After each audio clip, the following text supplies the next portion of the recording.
Hello दोस्तों, नमस्कार। स्वागत है आप सभी का अपने चैनल साहित्य ज्ञान धारा में। आशा करती हूँ आप सभी स्वस्थ होंगे, मस्त होंगे और पढ़ाई कर रहे होंगे। आज हम लोग पढ़ेंगे तुलसीदास जी की रचनाओं के बारे में। तुलसीदास जी की रचनाओं का क्रम भी पूछा जाता है, तो हम तुलसीदास जी की रचनाओं को क्रम से पढ़ेंगे और ट्रिक के माध्यम से। तो चलिए शुरू करते हैं। तुलसीदास की क्रमबद्ध रचनाएं। तुलसीदास के 12 ग्रंथ अर्थात 12 रचनाएं प्रमुख मानी जाती हैं। तो तुलसीदास के कितने प्रामाणिक ग्रंथ माने गए हैं? तो 12 माने गए हैं। अब इनकी रचनाओं का क्रम देखते हैं। सबसे पहले है वैराग्य संदीपनी। सबसे पहले है वैराग्य संदीपनी। फिर है रामाज्ञा प्रश्न, राम लला नह छो, जानकी मंगल, पार्वती मंगल, रामचरितमानस, कृष्ण गीतावली, गीतावली, विनय पत्रिका, दोहावली,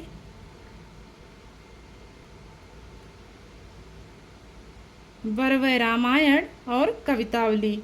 तो इस प्रकार से तुलसीदास जी की 12 रचनाएं हैं जो कि क्रमबद्ध हैं। अब इनकी रचनाओं पर ट्रिक देख लेते हैं। पहली ट्रिक है जो कि दोहे के माध्यम से है। तुलसी को वैराग्य हुआ है, राम राम यह जानकी, रामचरित और पार्वती ने कृष्ण के गीत गान की। गीतावली में विनय के दोहे, बार बार कविताल की, तुलसी को वैराग्य हुआ, राम राम यह जानकी। तो तुलसी को वैराग्य हुआ, वैराग्य से वैराग्य संदीपनी। राम राम से रामाज्ञा प्रश्न हो गया, राम लला नह छू हो गया। जानकी से जानकी मंगल हो गया। पार्वती से पार्वती मंगल हो गया। रामचरित से रामचरितमानस हो गया। कृष्ण से कृष्ण गीतावली हो गया। गीत से गीतावली। विनय से विनय पत्रिका। दोहे से दोहावली। बार बार से वरवय रामायण और कविताल की से कवितावली। और दूसरी ट्रिक है, तुलसीदास जी को सबसे पहले अपनी पत्नी की बातों से वैराग्य हुआ। फिर उन्होंने राम से प्रश्न किया, राम लला आप जानकी जी के साथ मंगल करते हैं और पार्वती जी भी रामचरित को कृष्ण गीता की तरह गीत जैसे विनय पूर्वक सुनती हैं। इसीलिए दोहावली की तरह बार बार कवितावली की भी रचना करूँगा। तो राम से हो गया रामाज्ञा प्रश्न, राम लला से राम लला नह छो, जानकी से जानकी मंगल, वैराग्य से वैराग्य संदीपनी। मंगल से हो गया जानकी मंगल। पार्वती से हो गया पार्वती मंगल। रामचरित से रामचरितमानस। कृष्ण गीता से कृष्ण गीतावली। गीत से गीतावली। विनय से विनय पत्रिका। दोहावली। बार बार से वरवय और कवितावली। तो ये इनकी क्रमबद्ध रचनाएं हो गई तुलसीदास जी की, जो कि पूछी जाती हैं।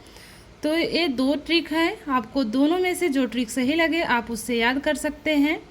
दोहे के माध्यम से याद करना चाहें तो दोहे से याद कर सकते हैं। कहानी की तरह याद करना हो तो कहानी की तरह याद कर सकते हैं। आगे देखते हैं। तुलसीदास जी की रचनाएं पूछी जाती हैं कि इनकी कौन सी रचना ब्रज भाषा में है, कौन सी अवधी भाषा में है, कौन से मुक्तक काव्य हैं और कौन से इनके प्रबंधात्मक काव्य हैं। तो ये सब हम पढ़ेंगे ट्रिक के माध्यम से। आगे देखते हैं। तो सबसे पहले है अवधी भाषा में रचनाएं। अवधी भाषा में इनकी कौन कौन सी रचनाएं हैं? तो रामाज्ञा प्रश्न है, राम लला नह छू है, जानकी मंगल, पार्वती मंगल, रामचरितमानस, वरवय रामायण। तो इसकी ट्रिक इस प्रकार है, राम और मंगल जिन रचनाओं में मिलती हैं तो मान के चलिए वो अवधी भाषा की रचनाएं हैं। जिस रचना में राम और मंगल मिले वो अवधी भाषा की रचनाएं हैं। देखिए, रामाज्ञा प्रश्न में राम है, राम लला नहछु में भी राम है, जानकी मंगल में मंगल मिल रहा है, पार्वती मंगल में मंगल है, रामचरितमानस में राम है, बरवई रामायण में राम है।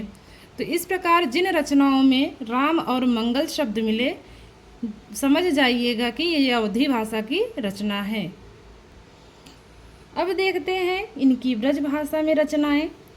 ब्रज भाषा में रचनाएं कौन कौन सी हैं? तो कवितावली है, विनय पत्रिका है, गीतावली है, दोहावली, कृष्ण गीतावली, वैराग्य संदीपनी। कौन कौन सी रचनाएं हैं ब्रज भाषा में? तो कवितावली है, विनय पत्रिका है, गीतावली, दोहावली, कृष्ण गीतावली, वैराग्य संदीपनी। ये सारी रचनाएं किस भाषा में हैं? तो ब्रज भाषा में हैं। अब इसको भी हम लोग देखेंगे ट्रिक के माध्यम से। तो इसकी ट्रिक है, विनय और संदीप को लेकर चारों वली ब्रज को चली।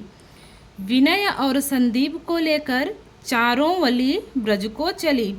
विनय से हो गया विनय पत्रिका, संदीप से हो गया वैराग्य संदीपनी। उसके बाद है चारों वली अर्थात कवितावली, गीतावली, दोहावली और कृष्ण गीतावली। तो इस तरह विनय और संदीप को लेकर चारों वली ब्रज को चली। तो इनकी जितनी ही वली रचनाएं हैं, वली नाम से रचनाएं हैं, और वैराग्य संदीपनी, विनय पत्रिका, तो ये सारी रचनाएं किस भाषा में हैं? तो ब्रज भाषा में हैं। आगे देखते हैं। ये भी पूछा जाता है कि तुलसीदास जी का कौन सा खंड काव्य है, कौन सा प्रबंध काव्य। तो सबसे पहले देखते हैं खंड काव्य के बारे में। खंड काव्य है जानकी मंगल, पार्वती मंगल। खंड काव्य कौन कौन से हैं? तो जानकी मंगल है, पार्वती मंगल है। ट्रिक है इसकी, तुलसी का खंड काव्य मंगलमय है। तुलसी का खंड काव्य मंगलमय है। तो तुलसी से हो गए तुलसीदास, खंड से हो गया खंड काव्य, मंगलमय से हो गया जानकी मंगल, पार्वती मंगल। आगे देखते हैं। अब देखते हैं मुक्तक काव्य। मुक्तक काव्य में क्या क्या है? मुक्तक काव्य में है रामाज्ञा प्रश्न, वैराग्य संदीपनी, कवितावली और दोहावली।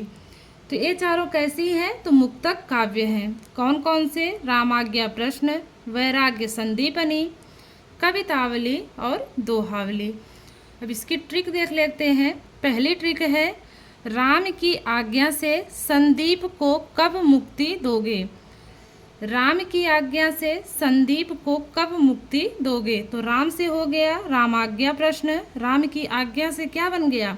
रामाज्ञा प्रश्न। संदीप से वैराग्य संदीपनी, कब से कवितावली, दोगे से दोहावली। तो राम की आज्ञा से संदीप को कब मुक्ति दोगे, ये पहली ट्रिक हो गई। दूसरी ट्रिक है, राम की आज्ञा से संदीप कविता और दोहा सुनने गए। राम की आज्ञा से संदीप कविता, दोहा और सुनने गए। राम की आज्ञा से संदीप क्या सुनने गए? कविता और दोहा सुनने गए।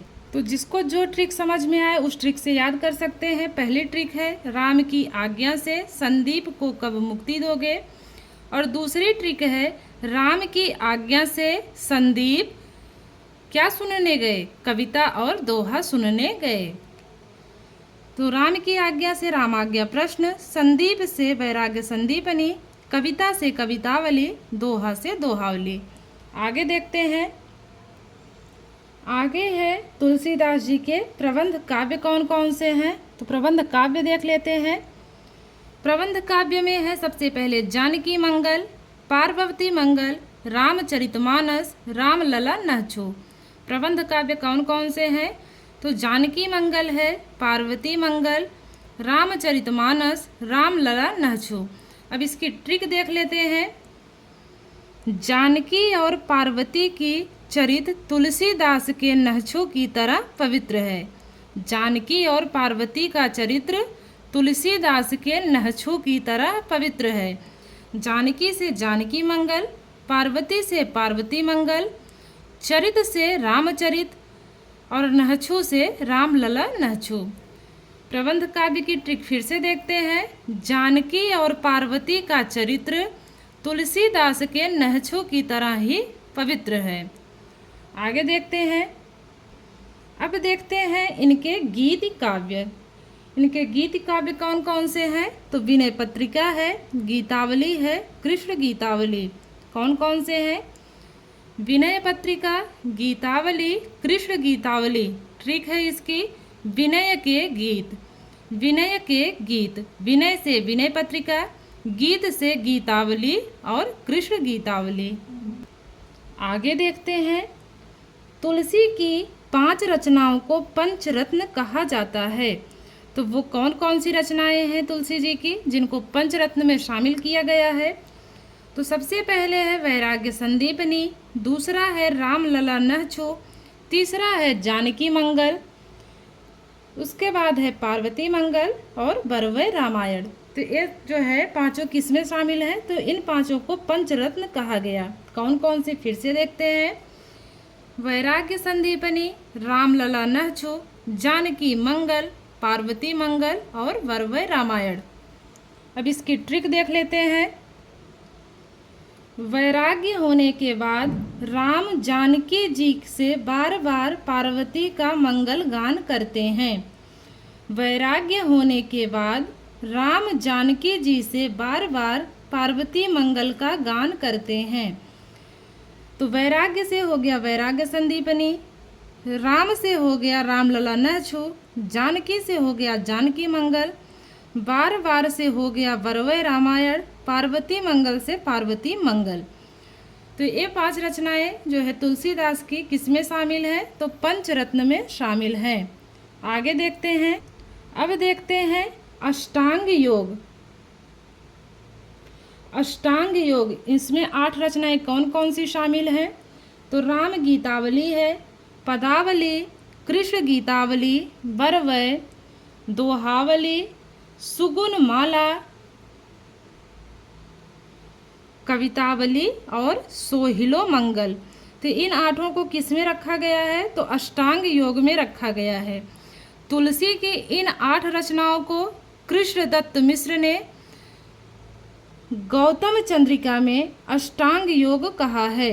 तुलसी की इन 8 रचनाओं को कृष्णदत्त मिश्र ने गौतम चंद्रिका में अष्टांग योग कहा है। तो इस प्रकार तुलसीदास जी की जितनी भी रचनाएं थी हम लोगों ने ट्रिक से पढ़ ली है। आशा करती हूँ कि आप सभी को समझ में आ गया होगा। अगर समझ में आया हो तो प्लीज़ सभी लोग कमेंट करके बताएंगे, और चैनल को जिन लोगों ने सब्सक्राइब नहीं किया है वो लोग चैनल को सब्सक्राइब कर लेंगे ताकि ऐसे ही वीडियोज़ आप लोगों तक पहुँचती रहे। और अगर आप लोगों को वीडियो अच्छी लगी, समझ में आया हो, तो सभी लोग कमेंट करके एक बार ज़रूर बताएंगे। और फिर कल हम लोग मिलते हैं कुछ और नई ट्रिक्स के साथ, नई वीडियोज के साथ, नए विषय पे, नए टॉपिक पे। और आप लोग बताइएगा, किसी को अगर कुछ पढ़ना हो अलग से तो आप लोग बता सकते हैं कमेंट करके, आगे वही पढ़ा जाएगा फिर।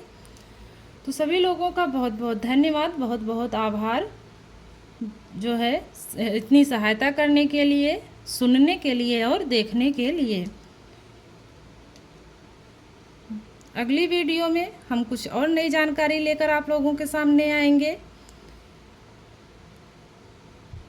एक नए विषय पर। और जो है इसमें यूट्यूब पे चैनल दिया गया हुआ है टेलीग्राम का, उस पर टेलीग्राम की लिंक है। जिन लोगों ने नहीं उसमें जो है ज्वाइन किया है उसको ज्वाइन कर सकते हैं क्लास के लिए। तो सभी का धन्यवाद, सभी को नमस्कार।